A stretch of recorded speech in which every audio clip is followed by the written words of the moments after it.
Good morning, everyone. Back into the saintly words of the CHOFETZ as he's describing the benefits of Torah for a person in this world and the world to come. It's not enough that HaKadosh Baruch Hu gave us his most precious vessel called the Torah. He commanded us as well, do not abandon the Torah. Like it says in Mishlei, in the book of Proverbs, I've given you a good taking. What is that? My Torah, do not abandon it. Do not leave it. And Hashem is not like a human being. A human being who gives his friend a very good gift. And if his friend doesn't use it in the right way, imagine you bought your friend a new car, your really nice friend, and you see the guy doesn't take care of it, he doesn't give it oil changes, he drives it in ridiculous, reckless ways. It's not something that your friend really appreciates and values. So the one who originally gave it as the gift, he begins wishing and desiring and waiting. When is my friend just going to leave the car on the side of the street with the keys in the ignition and say he doesn't want it anymore? And then I'll come along and I'll take it back for myself.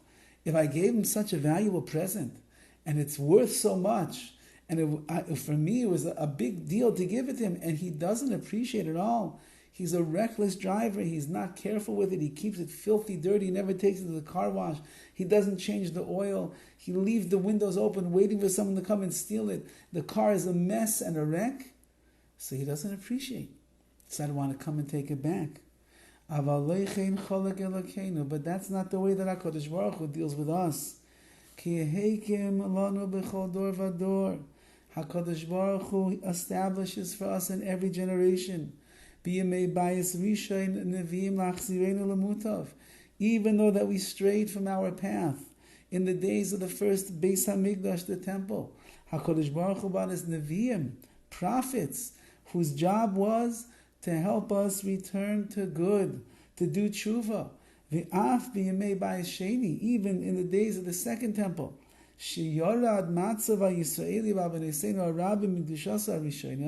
even though that by the time that we built the second temple, it had already gone down great levels in the Kedusha, in the holiness and sanctity that there was from the days of the first temple. It was a much lesser edifice of spirituality.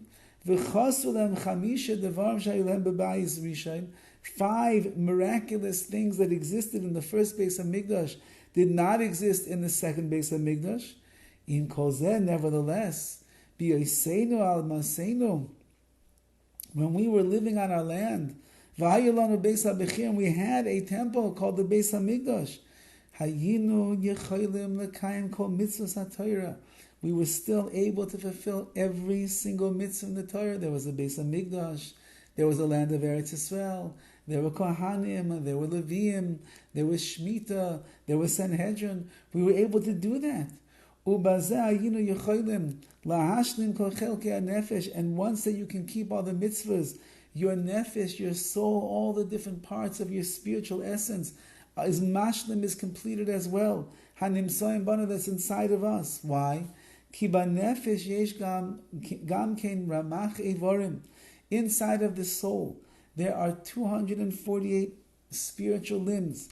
Vishasa gidin ruchanim.